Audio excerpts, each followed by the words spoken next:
This is a very interesting part of our work in helping families set vision and purpose and goals. And I do think there is a financial side. Generally, the people more involved with the business can help determine those goals. A lot of the work that I do is helping families set the more qualitative goals. Most of the time when I help families develop a vision statement, there's not financial metrics involved in there. There's much more metrics around the success of the family and what that looks like. What does it mean to be happy and fulfilled and engaged?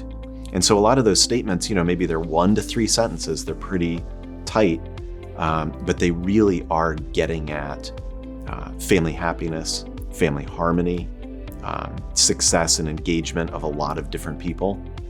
And I did just work with a family, and we really came up with 3 statements in their vision statement. There was a financial aspect, a human capital aspect, and a social capital aspect.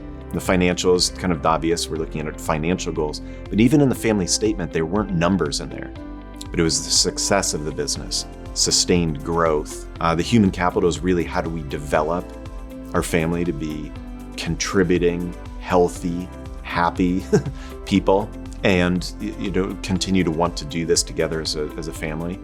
And then the social capital aspect was how do we make a positive impact in our world and in our community? And this family is very clear. We don't give money away, but we invest money and we create jobs through our investments.